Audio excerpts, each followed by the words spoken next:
Céline Alonso. Eh oui, plus de 80 ans après Radio Londres, André Berkoff, et plus de 5 ans surtout après le fameux « Nous sommes en guerre » d'Emmanuel Macron pendant l'épidémie de Covid-19. André, sommes-nous toujours en guerre ? Plus que jamais, on est en guerre à tous les étages, on le sait. Guerre à bas bruit, guerre à haut bruit, de Gaza à l'Ukraine, en passant par le reste, mais... Là, nous allons parler du « Nous sommes en guerre » d'Emmanuel Macron. C'était au début de la pandémie du Covid-19. Et pourquoi on en parle ? Parce que nous avons avec nous, vous allez entendre pendant un instant, Chloé Framery, qui a publié La Suisse au cœur, biographie d'une résistante des années 2000. Alors, 2020, oui, pourquoi c'est 2020, c'est vrai, ça fait 20, c'est quand même 20 ans plus tard. Et effectivement, Chloé Framery, on va en parler. Ce qui est très intéressant, c'est comment cette mathématicienne, enseignante, s'est retrouvée au cœur, justement, du combat. Et ça s'est passé un peu partout, vous le savez. C'était planétaire, mais en Suisse, comment ça a été vécu ? Et puis elle a rejoint évidemment le mouvement de contestation de la gestion du Covid-19. On va prendre le temps d'en parler, vous allez voir, c'est très passionnant ce qu'elle a à dire dans son livre. Et nous allons parler évidemment de... Le verdict va tomber ce soir, mais nous avons avec nous Amaury Bucco, journaliste à Valeurs Actuelles, et... qui a suivi le procès de cette affaire absolument terrible, et il va nous raconter les réquisitions de l'avocat général et où on en est et ce que signifie ce procès et cette histoire absolument nauséabonde. Et puis, alors beaucoup plus léger au bon sens du terme, Jean Lassalle. Jean Lassalle, on connaît le politique, on connaît le berger des Pyrénées, on connaît l'homme au béret. Eh bien, Jean Lassalle, il est au théâtre à Paris et il fait un malheur avec son one-man show. On va prendre le temps de parler de Jean Lassalle et puis ce seront les huées, les bravos. Et enfin, en seconde partie, la culture dans tous ses états, comme tous les vendredis. Et là, on va parler de quoi ? Et on va parler de censure. On va parler de cette liberté très surveillée, notamment avec l'affaire de la Furia, le magazine de Laurent Oberton, de Papacito et de Marceau, qui est condamné à disparaître des kiosques. Ah bon ? Eh bien, il y a eu beaucoup de choses et de condamnations. Vous savez, c'est un combat permanent. La liberté d'expression est un sport de combat, il faut le savoir, et elle ne s'use que si l'on ne s'en sert pas. Donc, on va prendre le temps d'en parler aussi avec l'avocat Gilbert Collard. Sud Radio Berkoff dans tous ses états, midi 14h. André Berkoff. Et le fait du jour aujourd'hui, Chloé Framery, figure emblématique de la résistance citoyenne des années 2020, celle des années Covid-19, qui publie La Suisse au cœur, André Berkoff, un livre coup de poing, le témoignage d'une femme qui a payé le prix fort, on peut dire, pour défendre ses convictions. Bonjour à vous Chloé, bienvenue sur Sud Radio. Bonjour à vous Céline, bonjour à vous André, merci de me recevoir aujourd'hui. Alors, La Suisse au cœur, biographie d'une résistante des années 2020, Chloé Framery. Alors d'abord, je voulais savoir, vous êtes Suisse, en général les Suisses, on les connaît comme neutres, ne s'occupant pas des combats, ils ont beaucoup de choses à faire, c'est le paradis. Quand on arrive en Suisse, on dit il peut rien se passer. Eh ben oui, il se passe aussi, le Covid s'est aussi passé en Suisse, comme dans le monde. Mais ce qui m'intéresse pour raconter... Chloé Framery, vous êtes mathématicienne, vous êtes enseignante de mathématiques, vous êtes journaliste indépendante, vous êtes conférencière, vous êtes occupée de beaucoup de choses, vous avez beaucoup d'engagement. Et je voudrais savoir comment ça s'est passé. On se rappelle tous quand ça a commencé véritablement. Chez nous, le confinement depuis mars 2020, mais on a commencé depuis janvier 2020. On est presque maintenant à 6 ans, janvier 2026. Comment ça s'est passé chez vous ? Comment ça vous est venu, vous, de mathématicienne, etc. Vous vous êtes dit, qu'est-ce qui vous a dit, il faut que j'entre dans ce combat-là, dans cette polémique-là ? Alors ce combat n'est que la suite en fait de tous les autres combats pour la liberté, pour la dignité humaine et pour les droits humains que j'ai commencé en 2012. Et le moment du Covid a été une sorte de consécration de toutes ces mesures liberticides qui se mettaient en place de façon mondiale. D'autant plus que Genève, ma ville, là où je suis née, je suis d'origine française et belge, mais je suis née à Genève, oui. Est le siège, est le lieu où siègent les différentes organisations internationales qui ont mis en place les mesures et les directives autour de cet événement avec le Covid-19. Absolument. L'OMS est à quelques centaines de mètres de chez moi. l'Alliance Gavi, l'Alliance vaccinale fondée par la fondation Bill et Melinda Gates, est également juste à côté de chez moi. Oui, elle est aussi à Genève. C'est devant cette... Vous avez un excellent voisinage. Voilà, absolument. C'est pour ça que j'y suis de moins en moins, vous remarquerez. Et donc, ayant ces organisations proches de chez moi, le Forum économique mondial également, l'ONU, l'OMM, etc., je me suis dit que je ne pouvais pas passer à côté d'une petite... explication de texte devant ces organisations pour que les gens se rendent compte physiquement, matériellement, techniquement de comment ça se passe, de où ça se passe et de quelles sont ces décisions qui sont prises à l'insu de notre plein gré, comme dirait l'autre, sans que ces personnes-là aient été élues, par exemple. À l'OMS, Tedros Adhanom Ghebreyesus n'a jamais été élu. On a Agnès Buzyn qui a été recyclée, le nombre de personnalités qui ne sont pas élues, on ne va pas parler de la Commission européenne et compagnie, c'est vrai. Effectivement, vous avez votre lot aussi en France et dans l'Union européenne. Mais disons que j'ai dénoncé les traités de libre-échange comme TISA en 2012-2013. J'ai dénoncé vous vous intéressez aux affaires qui vous concernent. Mais je voudrais savoir, justement, en tant que genevoise, comment ça s'est passé à Genève au début? Nous, on sait, par exemple, on se rappelle très bien le 15 mars, je crois que le 14 ou 15 mars, nous avons tous été, ici en France, confinés, obligatoirement confinés, chacun chez soi. Alors, à Genève, comment ça s'est passé? C'est tout à fait parallèle à ce qui s'est passé en France. Je me souviens qu'on était au restaurant avec un ami le 14 mars, au moment où 2020, les restaurants... oui, c'est ça. 2020, où les restaurants annonçaient qu'ils fermaient à minuit, il n'y avait plus de restaurants ouverts. Et c'est le même jour, exactement. Le même jour, simultanément. Et le 16, en fait, le 16 mars a été le départ officiel des mesures de liberticide qu'on a connues un peu partout. Mais en Suisse, on n'a pas eu de confinement obligatoire, par exemple. Ah oui, non, mais c'est important. Confinement recommandé pour les personnes âgées et vulnérables. Mais personne n'était obligé de se confiner. Absolument pas. Donc ça nous a laissé une sorte de latitude. C'était recommandé pour qui alors? Pour les personnes de plus de 65 ans et les personnes qui avaient des maladies un petit peu graves. Mais par contre, les soins étaient empêchés quelque part. Les hôpitaux étaient réfractaires à recevoir des gens, un petit peu comme en France, où il fallait arriver à l'hôpital une fois mourant. Enfin, mais est-ce qu'on vous disait, par exemple, comme nous, écoutez, restez chez vous, prenez du Doliprane, etc. C'est ça. Et venez si en dernier ressort à l'hôpital, quand plus ou moins tout est trop tard. Ouais. Hydroxychloroquine, azithromycine, très difficile de les utiliser de façon... privés, disons. Il y en avait un petit peu dans les hôpitaux. Mais pas décommandés, on ne les attaquait pas de front quand même. C'était moins frontal. C'était moins frontal. Oui. On a laissé plus de liberté quand même aux citoyens. Étant donné que les organisations internationales sont à Genève, je pense que au cœur du cyclone, au cœur du réacteur, au cœur du réacteur, ça tourne moins. Et, alors comment en Suisse, parce que comment le public, comment les gens, comment les citoyens ont vécu cela?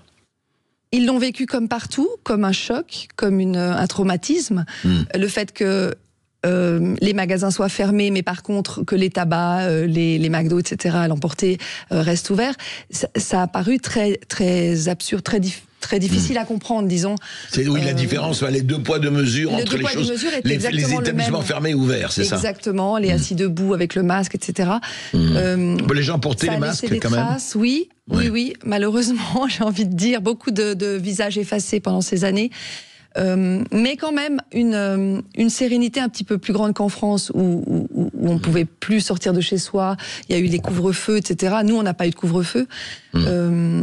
Les gens se sont vaccinés moins qu'en France parce qu'on n'a pas eu non plus de suspension des professionnels aussi massive, aussi institutionnalisée, je dirais, qu'en France. Mais vous n'avez pas eu, par exemple, en Suisse, les soignants qui ne voulaient pas, ou les soignants ou les pompiers et autres qui ne voulaient pas se faire vacciner, n'ont pas été suspendus. Il n'y a pas eu cette loi du 5 août chez nous, mais je sais que dans les compagnies d'aviation comme chez Suisse, la compagnie... Swissair. Maintenant ça s'appelle Suisse, c'est depuis la faillite. La compagnie nationale, il y a eu des licenciements parce que les navigants refusaient de se faire vacciner. Et d'ailleurs, il y a eu des plaintes qui ont été lancées après ça pour licenciement abusif, évidemment. Il y a eu des licenciements, mais il n'y a pas eu de suspension officielle. Pas suspension sans indemnité, sans un sou, etc. Ouais, d'accord. Au 0826 300 André Berkoff, oui, merci effectivement. Céline pour rappeler ceux qui veulent nous appeler, évidemment, et Manu est là, et Marie est là. Mais dites-moi, alors, Comment, de quelle façon vous et d'autres, effectivement, vous êtes engagés? C'est quoi? C'est faire des pétitions, faire de l'information? Comment ça s'est passé? Racontez-nous. Moi, je suis enseignante, entre autres. J'ai fait aussi l'école hôtelière de Lausanne, mais j'ai toujours aimé transmettre les choses. C'est vraiment une volonté de partager les informations dont j'ai connaissance. Et alors, ça n'a pas loupé. Moi, c'est plus de la transmission. C'est des conférences, c'est des vidéos, c'est des publications sur Facebook. Parce que les vidéos, c'est assez nouveau. Ça a commencé vraiment avec le Covid-19. J'avais déjà fait quelques conférences sur la monnaie, la création monétaire. Mais je ne m'illustrais pas, je ne m'affichais pas dans des vidéos auparavant. Je préférais faire des publications simplement comme tous les citoyens sur les réseaux sociaux, tout en assistant à des conférences, tout en faisant des forums, en allant au Forum social mondial en 2016, en suivant les travaux du CADTM, le comité d'abolition des dettes illégitimes, donc de Éric Toussaint en Belgique. Oui, donc c'était vos engagements citoyens. Je voulais comprendre le mécanisme, je voulais comprendre comment certains peuples étaient pauvres et le restaient, et puis comment d'autres pouvaient avoir l'ascendant sur ces autres populations, sur ces autres pays. Je voulais comprendre un petit peu les enjeux géopolitiques mondiaux. Et quand le Covid a éclaté, les mesures qui ont suivi, je me suis dit que là, il fallait que je donne mon avis quand même sur la question, avec les informations que j'avais. Et étonnamment, cet avis a été partagé de multiples fois et a éveillé certaines consciences. Et a aussi participé de ce mouvement d'éveil, en fait, d'envie de s'approprier l'information, sans passer par les canaux traditionnels, les canaux subventionnés. Alors comment réagit la plupart, alors en Suisse c'est quand même intéressant de voir comment réagit les médias suisses en général, les médias, on va pas parler mainstream ou pas mainstream, mais quand même, est-ce que en général il y a eu des consignes très suivies? Est-ce que par exemple, comme en France, on considérait, est-ce que par exemple en Suisse, je ne vais pas rappeler, mais notre président avait dit à un moment donné dans une interview devenue célèbre dans le Parisien, je ne dis pas moi j'emmerde les non-vaccinés, mais j'ai envie d'emmerder les non-vaccinés. Très envie de les emmerder, ouais. Non, nous, on n'a pas eu ces provocations. La Suisse est plus sobre, plus pudique, je dirais. Nos dirigeants sont moins provocateurs, sont moins humiliants, ce qui permet d'avoir un pays quand même stable politiquement, même si de nombreuses consciences se réveillent, comme on l'avait dit avant. Mais les frontières étaient quand même fermées, officiellement. Ce qui est assez drôle, et je voulais le relever, c'est que j'ai pris l'avion le 20 mars, pour aller à Paris depuis Genève, et il n'y avait aucun problème de frontières par les airs. Ah oui, le 20 mars, alors ça faisait 3 jours juste après les fermetures de frontières. Or, par voiture, c'était impossible de franchir la frontière si on n'était pas travailleur frontalier. Alors donc il y avait ces 2 poids 2 mesures intéressants. Et je me rappelle aussi d'une autre petite anecdote en 2021 où les boîtes de nuit, les discothèques, avaient été fermées sur ordre de l'OFSP, donc c'est l'Office fédéral de la santé publique en Suisse, parce que il y avait des contaminations plus importantes selon leurs études dans les boîtes de nuit. Or, 2 jours ou 3 jours plus tard, un erratum a été émis par l'OFSP en disant que c'était pas du tout dans les boîtes de nuit le problème, c'était dans les familles que la contamination se faisait le plus. Mais pour autant, ils n'ont pas rétrogradé, ils n'ont pas rétropédalé, ils n'ont pas réouvert les boîtes de nuit pour harmoniser les mesures avec la France, qui s'était réunie avec les dirigeants de Genève pour bien harmoniser, pour pas qu'il y ait trop de jaloux en fait entre des 2 côtés de la frontière. Chloé Framery, on va continuer cette discussion très intéressante dans un instant sur Sud Radio. Réagissez au 0826 300 300 et prenez la parole en direct dans Berkov dans tous ses états dans un instant. Berkov dans tous ses états, le fait du jour. De retour sur Sud Radio avec Chloé Framery qui publie un livre coup de poing, La Suisse au cœur, biographie d'une résistante des années 2020, André Berkov. Alors on est toujours avec Chloé Framery, justement, on parle de cette période quand même, hein, elle est récente, hein. On a l'impression que c'est déjà la préhistoire, mais c'est pas la préhistoire, et ça continue d'ailleurs, on annonce d'autres vagues, d'autres campagnes, d'autres pandémies ou d'autres vaccins. Mais en attendant, Chloé Framery, j'aimerais savoir ce qui s'est passé du côté des médias et de comment on vous a traité, parce que effectivement d'ailleurs il y avait que des complotistes, des sulfureux, de l'extrême, etc. Alors comment ça s'est passé pour vous? Alors effectivement, les anathèmes ont commencé à pleuvoir à partir de cette vidéo que j'avais faite le 13 avril 2020 devant le bâtiment de Gavi, l'Alliance vaccinale. Le Temps notamment, et ID News. Vous aviez interpellé, c'est ça disons apparemment, cette vidéo avait dérangé la médiasphère, puisque de nombreux articles ont commencé à être émis sur mon compte, mais pas des articles qui relayaient le contenu de ce que je dénonçais, pas du tout. Des articles qui me traitaient de complotiste, de sulfureuse, d'extrême droite, alors que j'ai jamais été de droite de ma vie, de Colibec, vous connaissez maintenant, et qui ont été attribué à toutes ces personnes qui n'allaient pas dans le sens du discours officiel. Au lieu de démonter, de débunker, comme ils le font de temps en temps, le fact-checking, normalement c'est à ça que ça sert, les infos que je donne... Certains fact-checking, oui, là, ils sont plutôt des fake-checking. Je reprends leur langage. Leur langage à eux. Mais ça vous a... Alors ça m'a affecté évidemment, puisque mais je suis quand même sensible, et se faire insulter sur papier et sur les médias en ligne, partout, sur Wikipédia, Conspiracy Watch. Vous tapez mon nom. Je n'ai plus trouvé de travail depuis le licenciement que j'ai eu en 2022. On vous a licencié à cause de ça ou pas? Ça a renforcé la volonté de me licencier, parce que ce qu'il faut savoir, c'est que la CICAD, l'antenne c'est comme la LICRA en France, mais chez nous, ça s'appelle la CICAD, Coordination intercommunautaire contre l'antisémitisme et la diffamation, m'avait déjà signalé, entre guillemets, au département de l'instruction publique, après une vidéo que j'avais faite avec Dieudonné en mai 2019 sur la création monétaire des banques, sur l'historique de la monnaie. Et donc, il était intolérable pour eux d'avoir une enseignante, une fonctionnaire qui s'affiche avec Dieudonné. Donc, un courrier était parti immédiatement en direction du DIP. Et les procédures ont commencé à la fin 2019, donc avant le Covid, pour essayer de me licencier. Et donc le Covid, ce que vous avez, votre prise de position pendant le Covid, n'a fait renforcer. Et vous avez été licencié. Et j'ai été licencié en septembre 2022. Tout en voyant un rapport qui disait que mes compétences professionnelles étaient à l'unanimité reconnues, etc. Donc c'était vraiment un licenciement politique, avec des raisons qui ne sont pas de l'ordre de mon enseignement, mais plutôt de ce que je diffuse et de ce que je donne comme information.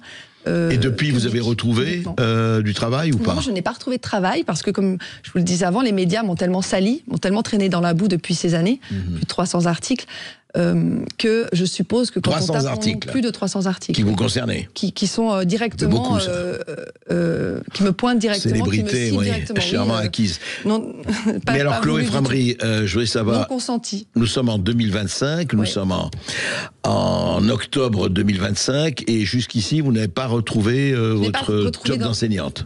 Dans mon emploi d'enseignante dans une école, ni privée ni publique, mais toute chose a un bon côté. Ça me laisse quand même de la liberté, même si je n'ai plus de revenus. Mais je vends mon livre et j'ai des soutiens. Ça me laisse une liberté d'agir, d'action. Je n'ai pas de pression. Enfin, j'en ai tout le temps, mais je veux dire, je n'ai pas de pression institutionnalisée. Je n'ai pas de sponsor, etc. Je fais tout toute seule. Donc, ça me permet d'être vraiment en alignement avec mes valeurs. Et ça, c'est quelque chose qui n'a pas de prix, à mon avis. Et je pense que perdre son travail pour ces raisons-là, ça n'est pas vraiment une catastrophe, finalement. C'est quelque chose d'étonnant, je ne pense pas. En même temps, il faut que vous ayez justement des personnes qui vous aident, parce qu'il y a des gens qui perdent leur travail et qui se retrouvent sous les ponts. Alors effectivement, de l'aide, mais surtout ce livre que quand même... le livre, il faut en parler, Et qui relate... en parler, c'est pour ça, d'ailleurs, que vous êtes là, j'en parle. Et qui relate ce parcours. Le livre de Chloé Framery. Pour vous montrer aussi que la Suisse n'est pas forcément l'Eldorado démocratique et neutre qu'on peut imaginer, que là-bas, la censure est la même que chez vous en France, que les pressions sont les mêmes, que les politiciens sont interpellés par des entités qui ne sont de nouveau pas élues, par des associations, par exemple, comme la CICAD, et qu'elles agissent en fonction des desiderata de ces gens-là. Voilà, je suis contente de l'avoir vécu, même dans ma campagne électorale, parce que je me suis présentée au Parlement suisse en 2023, et j'ai vu à la fois la censure, à la fois la diffamation, s'orchestrer de façon assez impressionnante, spectaculaire, à savoir que je n'ai pas été invitée au débat, que j'ai gagné une plainte pour non-représentation, pour manque de fidélité de représentation des événements auprès de la télévision nationale, la RTS, et que, par exemple, quand on a voulu coller nos affiches sur le tramway, puisque je n'étais pas invitée au débat, eh bien, on nous a rétorqué au TPG, Transport Public Genevois, que la colle des affichages n'était pas conforme. Intéressant. Donc, on se dit, prétexte intéressant. D'accord, vive la Suisse. Il y a un plafond de verre. Il y a un plafond de verre, mais je préférais le vivre moi-même pour pouvoir en parler ensuite. Alors justement, ce livre, je vous conseille vraiment de le lire. Ce livre raconte cette histoire, raconte tout ce que vous avez vécu. D'ailleurs, c'est passionnant, tous les gens que vous avez rencontrés, que ce soit en Europe ou ailleurs, parce qu'il y a eu beaucoup de choses, et on voit ce qui se passe aujourd'hui avec la nomination de Robert Kennedy Jr. aux États-Unis au ministère de la Santé, et pas seulement sur le Covid, mais sur la balbouffe, etc. Il y a vraiment un nouveau consensus, en tout cas un retour de balancier qui s'opère. Et vous, donc ce livre, on le trouve où? On le trouve sur mon site, lassuissesaucoeur.ch, tout attaché. Oui. Et nouvellement, j'ai fait une version audio sur la clé USB qu'on peut aussi commander sur le site lassuissesaucoeur.ch. Et bientôt, il sera aussi en librairie aux éditions Marco Pieter Résurgence à partir du 12 novembre. D'accord. Avec un autre titre. Ça s'appellera La plus belle démocratie du monde, point d'interrogation, l'histoire d'une résistance suisse des années 2020. Vous doutez de la démocratie suisse? C'est grave. Moi, je l'expérimente. Ouais. Et je vous laisse en tirer les conclusions. Ouais. Chloé Framery, très très intéressant. Je crois que vraiment, j'invite en tout cas les auditeurs, les résistants de Sud Radio à lire votre livre, parce que voilà, c'est un combat, et la vie c'est un combat, et je dirais la liberté surtout, je rappelle, est un sport de combat. Merci Chloé Framery. Oui, merci d'être venu sur Sud Radio. Dans un instant, André Berkoff, nous allons parler du verdict du procès du meurtre de Lola qui va tomber dans l'après-midi. À tout de suite, restez avec nous. Le journaliste Amaury Bucco va nous éclairer. Il est actuellement en direct de la Cour d'assises de Paris.